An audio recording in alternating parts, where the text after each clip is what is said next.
Yo. What's up, Jovan? Yo, Ever. Yo, guys. I'm now in Caye Caulker in Belize, and I met this guy, Ever Reyes, yesterday while we were playing football. Cool guy, cool mindset, and I'm actually leaving Belize today, and it's gonna be my own podcast in this country. But I'm glad that you took your time, man. And yeah, how Nope. are you, man? Nah, I'm good, man. Good morning, beautiful morning. One of my favorite mornings, man. It's no perfect day for me to go snorkeling today. Wish you could come. I actually wish I could take you out. I'm sad to hear you're in Caye Caulker. You're not gonna go Yeah, snorkeling, fuck man. it. That's the price you have to pay when you're traveling cheap sometimes. But I'd say at least you need to do a little research and educate yourself a bit about the reef. That way you can learn a little bit. I did that, and I was reading that it's not the biggest barrier reef. It's the second biggest second barrier largest. reef. It's the biggest barrier reef in the Western Hemisphere, but not in the whole world. There's still the Great Barrier Reef. But we have the largest living reef. Fuck, I didn't do that much research, to be honest.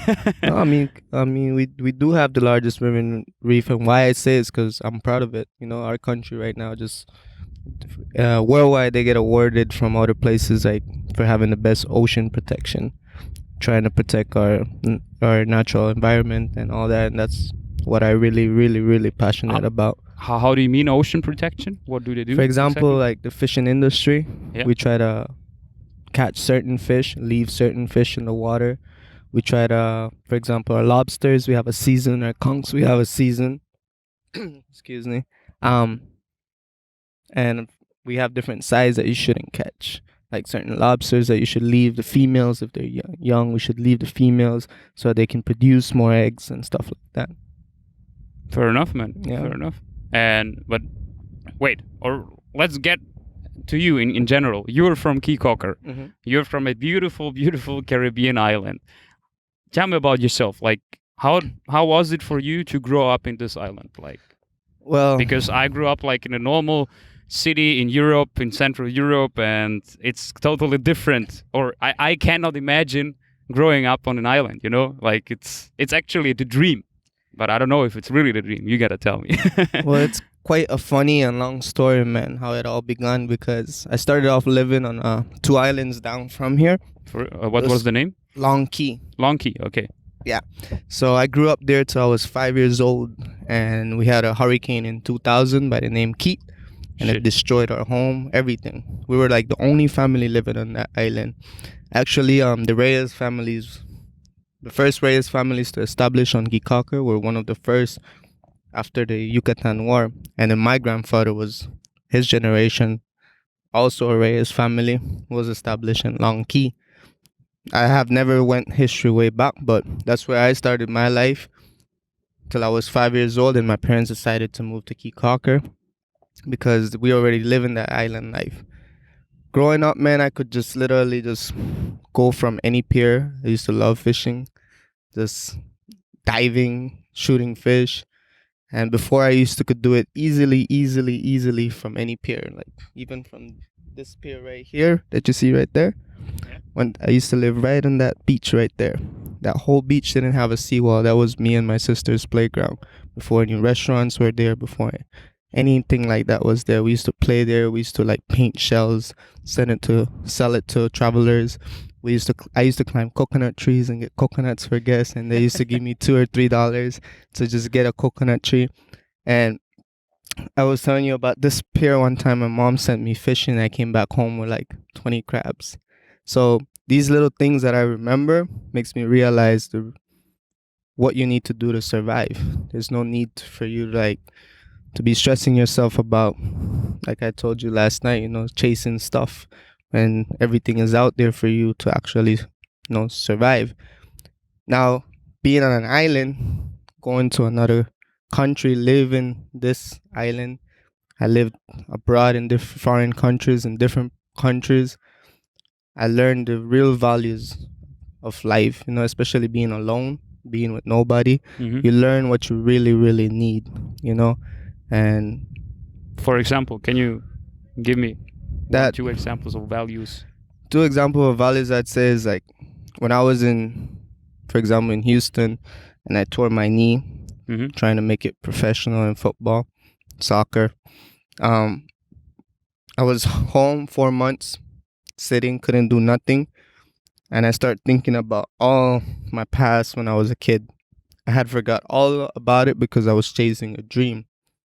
But when you really chase a dream, at the end, it's not really real. It's just a dream. You're just chasing something that you don't know what's going to happen. And I started to think about wanting to come back home, wanted to come make a difference and share everything I've learned with my local Belizeans. Because when I came back for the first time, before I came back to move, I came back because my grandmother passed away. And I started realizing how my country was changing, how much more travelers were coming, how much more development was happening, how much more culture was fading away, how much more people were just coming here because they really enjoy coming here with their family, going on vacation, and I realized that our Belizeans weren't enjoying that. A lot of them were losing their passion for life because they're trying to keep up in a development that is not their life, and trying to come here and start to find different things to do to get their attention, to realize that if we come together and we work together, we can protect this country. And I mean, I'm not against any investors that come here, but we don't want our country to be full with foreigners. It's not that I don't like them, but that what's vanishes our culture. We don't want that, because I consider Belize to be one of the happiest people in the world. Everybody's always smiling, everybody's always happy. That's right, though. That's right. Everybody's always willing to help, no matter the circumstances. If someone has $1 and that's the only thing they have in their pocket and you're hungry, a real Belizean will give you that $1 to let you eat, regardless if he doesn't have any money either. And that's what really makes me proud to be a part of this country. And that's what motivates me to actually want to make a difference and not try to get rich and take over this country. Is not my main goal. Is just to actually teach everything I've learned from outside and share it with locals who have never been out of this country, because I try to put myself in their shoe. If I would be just like them, if I would have never left this country. So Wait. I let you talk intentionally because you were in a flow, but I have a bunch of questions first regarding the first island that you lived in, like Long Caye. So this island doesn't exist anymore, or it's still there, Yeah. but it's completely abandoned. Okay. So nobody's living there. Nobody. There is one resort there, basically. Okay. I do have intentions on trying to go back to where I used to live. Yeah. Because there's nothing, no home, just trees that grew back on the houses that we used to live on. And I do want to try to find a way to get back that property somewhere or some other, because it seems that it's still owned by the same person that actually built the resort, which we were taking care of for someone. Okay. And that would be a dream come true for me, to actually start my own island back. Okay. And let me, in general, because you went to the US to make it for real, like as a professional football. I went because I was 16 years old. Yeah. My mom was a business person in this island, in Caye Caulker, and she was going through difficulties, so she decided to send us with our father in Chicago. Okay. And I started going to high school there, got scholarship to play football in Houston, so it was just starting a new life. How was that? Like, it was a big difference, especially when we got to especially when the first place we touched was Houston connection flight. I remember my stepmother, I was like, it's 7:30 and it's still a lot of light. I'm like, what's wrong with this place? And she's like, oh, it's normal. It's normal. It never gets dark here. She's just messing with me. So she's like, no worries, it's just she's just playing with me. This is the windows of the airport. That's why it still looks like it's daylight. So we can go in the plane and I look like it's still daylight and it's 8 o'clock. I'm like, and she just explains to me how the system works here, the time hour, how they change it and all that. I didn't know all this because in our country we don't do this. We have 12 hours of sunlight, 12 hours of daylight. Of night. So all these little things, these big cities. Then what I started to realize over there is growing up as a kid, I used to say good morning, good afternoon, good evening to everyone. I used to do the same thing in Chicago, and I honestly felt stupid because nobody would answer me back. They look at me as if I was crazy. Yeah. So I felt a little bit insecure, and I felt like nobody really cared about what I had to say. Nobody really wanted to hear my happy story about the island that I come from. Like nobody showed interest Do you mean with nobody in high school? in high school and So was it neighbors. I didn't even know my neighbors. so over was there. it quite difficult for you to Yeah, fit because into the my society? accent was a bit funny. Yeah. I didn't have a good English accent at then. Yeah. I had a Creole English accent, like Caribbean accent. With time, my accent got better and better. But when it got better and better, I just started forgetting about my country. And for how long have you been there? Yes. I was there for 3 years. Then I came to Belize for 7 months. Then I went back for another 3 years, 4 years, about 3 to 4 years. Okay. Because I came when my grandmother was sick. So you were a typical Belizean, and then you started to fit into the society. You became more U.S. Yep. Inhabitant, and you forgot your own culture. Or can I say it like this? Or Yeah, you can say that because I did. I did forget my culture. I mean, I didn't eat the food as much that we used to eat. I didn't play in the areas I used to play. Everywhere I go, I always had to be in a car. I always had to wear shoes because I didn't like wearing fuck shoes. shoes, man. These type of things, it changed a lot for me. I had to wear big coats for the winter.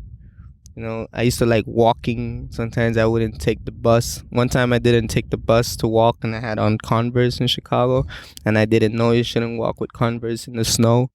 It was the biggest mistake of my life. My Now you toes know. were freezing. But now I know. By the way, you hurt your toe yesterday. How is it doing right now? It's good, man. It's a little bit of swelling. Oh, okay. It's good. Fair enough. And like when you're talking about your culture in general, like were there some typical traditions from Belize that you were actually doing here, like celebrating or whatever? When I was younger, Yeah, that you didn't in the U.S. for example, in elementary school, we had a thing called Cultural Day. They Mhm. still do it today's date, but they don't do it the way we used to do it when we were younger. We used to go. We were more passionate about it. For example, we are multicultural in our country. When I was younger, they will divide from grade 1 to grade 8.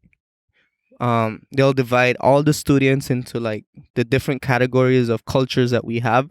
For example, we have the Garifunas, we have the Mayans, we have the Creole, we have the Chinese, we have the Hindus, we have the Mennonites. We have all these Mhm. different cultures, and all of them play a very important role in our society, in our community, because they're all part of it, and they just keep growing and growing. And one of the things I used to like on Cultural Day was that you had to dress. For example, if my culture, I was in the Chinese group, Mhm. you'd have to dress like a Chinese. You had to learn about their religion, learn about their food, cook their food, learn about their music, their beliefs, and all that. And all this, we would share it in groups. So parents, other kids would come to our Cultural Day at school and they'll walk around and we all have our own presentations and demonstrations for that culture. That to me was awesome because then that brought all the cultures together. That made everybody feel a little bit more comfortable than everybody just saying, "Oh, look at that guy, he's from here." I like that. Now it's not really done as much as it used to. And that's one of the things I want to do. For example, you have Caye Caulker that has nice bars to go dance, but they never play our cultural music. If one day I could do something, one of my things is like I would like to motivate the young youths that are still beating drums, Mhm. especially in the South, for them to keep doing it and don't stop. Because that's one of our main things. We love to beat drums. Even I beat drums, but it's these little things that brings happiness to the people. these little small noises, music brings happy to people, and we have our own music. For example, punta. Punta is Belize and Honduras are the only two places in the world that really dance punta. A lot of these people from these countries have moved to other places in the world and shared punta with people, and it's an amazing dance if you can look it up, man. And we have a famous artist. His name is Supa G, and he has some really good punta music that will make you move. Okay, gotta check that out. Like this whole feeling of being united from the early age in the school, like you had in elementary school. I guess that's the main reason why you're trying to do what you're now trying to do, what you told me yesterday regarding your football club. You said you founded one football club here in Caye Caulker, trying to unite them, right? Yep. That was your main aim. Well, my main goal with that was like, if I create a football team, sorry. I have my travel agency, my travel tours I'm trying to do. If I can bring these guys together and teach them how to do something, because at the end our country is developing and we're very go slow. We're very laid back to everything. Yeah. We never worry about nothing. But I'm the person to be there to tell them you need to worry, because if you don't worry, then we're gonna lose our culture.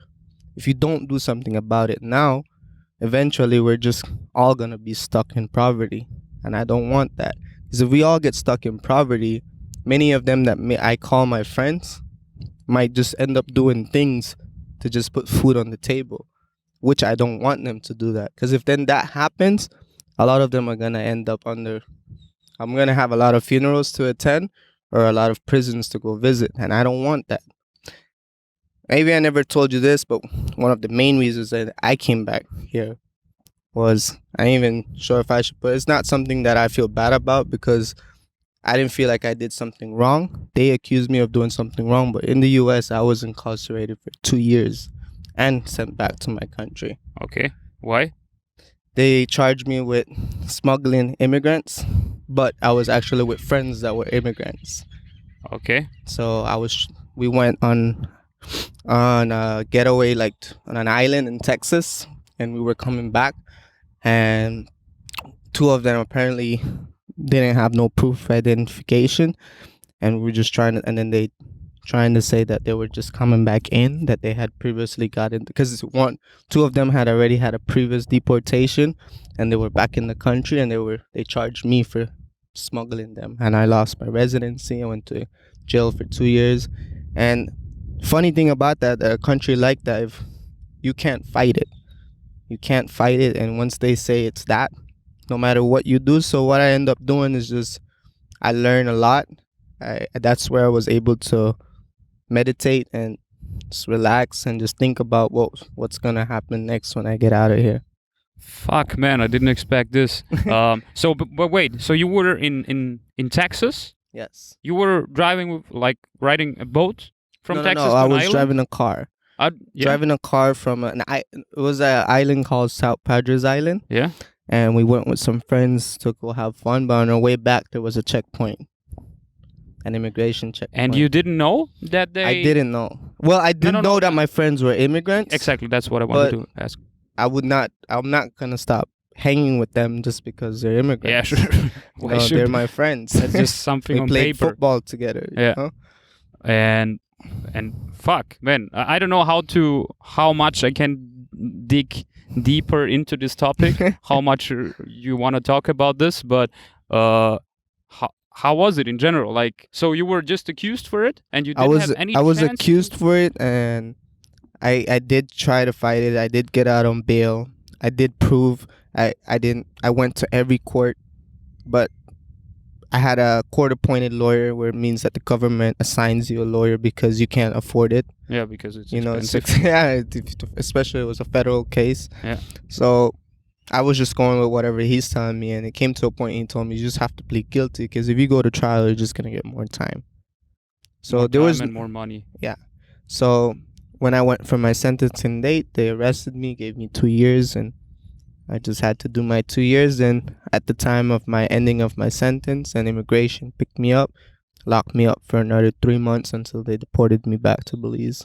They asked me to fight my case because I do have a daughter in the U.S. She's an American citizen, and I have my mom, my sisters that are American citizen, my dad that's an American citizen. But I didn't want to be in the U.S. anymore. I realized that if everything I did before didn't matter to them, the education I did, everything I did, work hard, I paid my taxes, did everything I could do, and they judge me for maybe one simple mistake like that, and they want to accuse me of being a smuggler and want to deport me back to my country.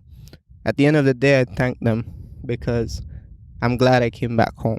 I'm glad that I learned a lot of things from being incarcerated and wise myself more and think about how the system really is. That they don't care about your feelings. They only care about what they think is right. I love the fact that you said that you're still thanking them for that, Yeah. that they brought you home, because I guess it's there is no sense, even though you were unguilty, there is no sense to, I don't know, to how do you say that, yeah, I don't know, to lose hope in general. Oh, fuck that, everything is shit, and to complain all the time. You're accepting it. That's how I got it. Yep. And Like I say, everything happens for a reason. I had a knee surgery. I went through a depression. I went girlfriend, my baby mom, all that. All the fact that I went to jail, all that pain, all that, just being in jail just made me really think, like, what caused me to get here? What can I do better to not to not let even the system lay eyes on me? Like, I always try to find ways how I could respect the system, but at the same time, I always try to find ways how I can be better than them, because they don't care about humanity. No matter how much you try to sing it to them or try to show love, they always, for example, in the US, to them, everything put God first. But it's never put God first. It's always put themselves first. They only care about themselves. the system in general, the Yeah. government, and but the government is not. Of course, it consists of people, but it's actually just a system that doesn't work for the people. Correct. And that's fuck, man. And like, sorry, like if it's too much, just say it to me. Like, but your time in jail, like, how did you spend that time? Because It you told was- me you were meditating, so you were being I was- productive, obviously. What was funny about in jail that I became a football star in there. Yeah, So tell me. I played a lot of tournaments, won a lot of championships, won a lot of medals. I even ended up becoming a referee for the tournaments for all the sports, because I knew a little bit about every sport. Since in Belize, growing up in elementary school with 400 students on Caye Caulker, and every time we had sports tournament, I was basically on every team for every sport because the school is so small. So we had actually the same team. So I know how to play volleyball. I know how to play table tennis. I know how to play football. I knew how to play basketball very well. Basketball. Even when I was young, I won a MVP of a tournament season for basketball in Belize City. And so all this knowledge helped me in jail. People, especially being young in jail and playing football, I met a guy that was a ex-national player of Mexico in jail with me. Trying to remember his name. I forgot, but he played for Chivas in Mexico, and he was in jail. Okay. I don't really recall for what, but he was one of my trainers in jail, like just teaching me everything he knows about football. And that made me better, actually. And I listen, and to today's date, I still use some of the training that he showed me, and it helps, and it helped me play very well in jail and make a lot of friends. And I learned a lot of things from other prisoners as well, especially prisoners that were doing life in jail. A lot of them are not as bad as people think they are. A lot of them actually try to teach you and try to tell you, like, if you get out of here, there's one of the main things, that message that I got from one of them was like, you have two choices. He's like, you either get out, become a better criminal, or two, you get out and become a better person. So you decide. So I was like, first of all, I'm not a criminal. But it's like, in the eyes of the system, you are now. So you just gotta, if you really want, if you're gonna get out there and gonna keep doing whatever you got in here for, you can keep doing it and do it better and don't get caught. Or just become a better person than the eye of the system. And that's what I'm trying to do. Just become a better person. I try my best not to disrespect the system because they'll do anything to tear you down, no matter how hard you got up there. One mistake and that's what it takes for them to bring you down. So I try my best not to leave not to leave any bridges burning behind me because it's not gonna pay out. That's one of the main reasons why I like to support the younger generation, because I'm gonna get old and I don't want to be one of like myself always complaining about the senior people. Oh, you guys don't care about us. You never want to teach us anything. Like, I'm always mad at them because everything I've learned, it's a few senior people that have given me advice.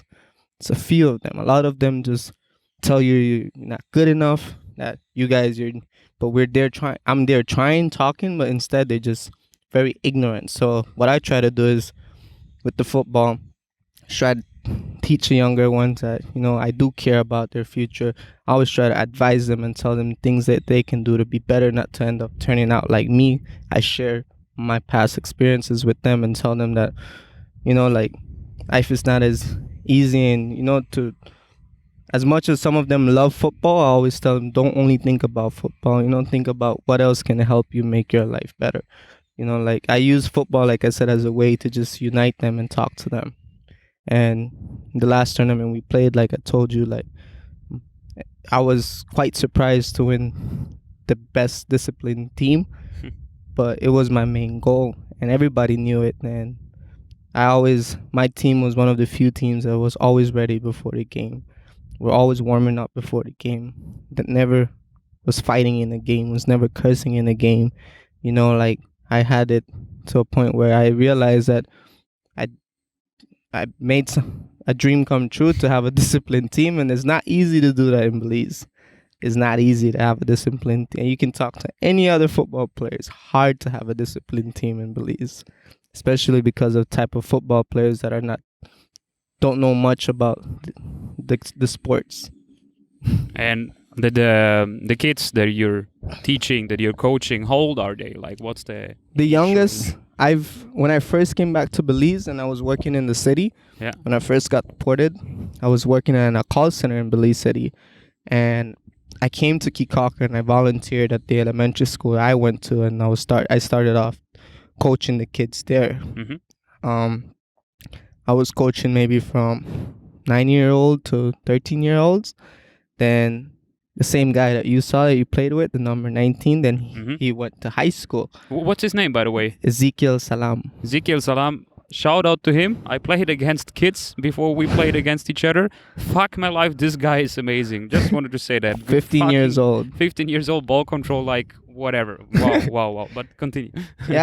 So when he went to high school, I saw something in him, and he asked me, are you going to go coach your high school? And I was like, I went to talk to the high school and volunteered to be a coach, and I kept coaching, but it was not easy for me because I had my own personal life. Now they have a coach. I'm not sure if you saw the guy that you saw. Yes. And he's really passionate. He's a senior guy. He has played. His name is Sanji Pitts, and he's really passionate about football. I love him for the fact that he really wants to do something with football, but it's not easy for him either. But he's getting the support that he needs from the community and from the people that he can. And I like the fact that he started looking into the younger generation, and because before he was dealing with us, the senior guys. But most of us senior players right now in Belize, most of us are focused on two things: money and girls and party. And that's, if you want to grow in football, that's not going to help. Exactly. You got to keep your mind on the things you want, and of those you don't. Yep. And you got to define one thing that you want, not 70. So I have that team that you saw working out, those bunch of kids. Yeah. I can see a big future for them if they keep going that way. So it's not a senior team that you have, that you created. It's like my team for the tournament that we have out here, it's a mixed team. Mixed ages, any ages. I wouldn't be surprised if girls are. Never have there been a girl in the tournament, but now that girls are starting to play, they're gonna allow a girl to be on the tournament too, or eventually maybe start doing girl tournament. But it's just that there's not enough girls that play on the island to do a girls tournament. Yeah. And wait, in general, like, this is an official team or a hobby team? How can I define that? Like, My team, since we played the first division league in Belize, yeah, it's since we have FIFA involved in our country now. yeah. My team is actually registered under FIFA Connect. It's It's all registered. it's registered. It has a FIFA ID, and me myself as a player, I'm registered under FIFA as well. And the name Ezekiel. of the team? Avengers Football Academy. Avengers Football Academy. Fair Yeah. enough, yeah? Yeah. Man, I just love that. I for real, because we talked about it yesterday, and you're trying literally to inject discipline into these young heads and passion in general as well. But on the other hand, you're still respecting if somebody is not appearing sometimes, right? You cannot force everybody to come to the training, but still you Correct. have like the core of players, of key players that are always there. But if somebody is not doing right, I guess you're still trying to figure out why they're not coming, right? Exactly. I mean, I have friends that I went to elementary school with that we made it far. Mhm. We went to regionals, like to playing big championships as kids. And now they're my age or the same age, and they don't have that same passion for the sports like I do. And sometimes I try to think why. And there's X, Y, Z reasons why. And I've realized that there's no hope to try to get them to love the sport if they don't really care about it anymore. So that's why I start pushing the younger generation. I start going out to I've brought players from Belize City. I've brought players from Placencia to come play and give them a job and try to help them in some way for them to realize that because football, especially here with kids when they love it, that's all they really want to do. So if you want to get their attention is just give them a little bit of that.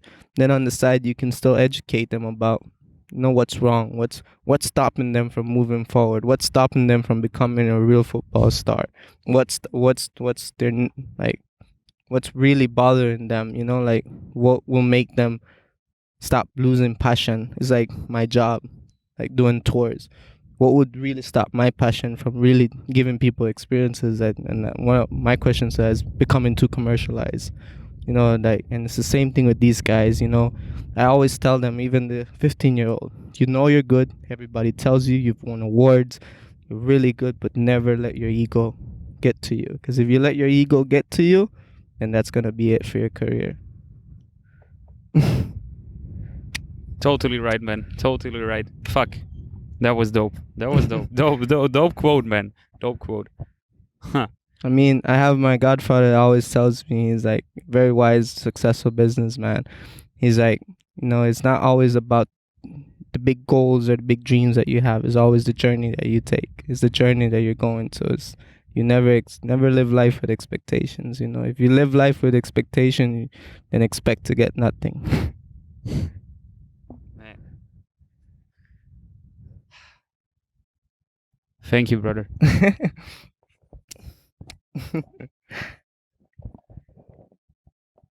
Peace.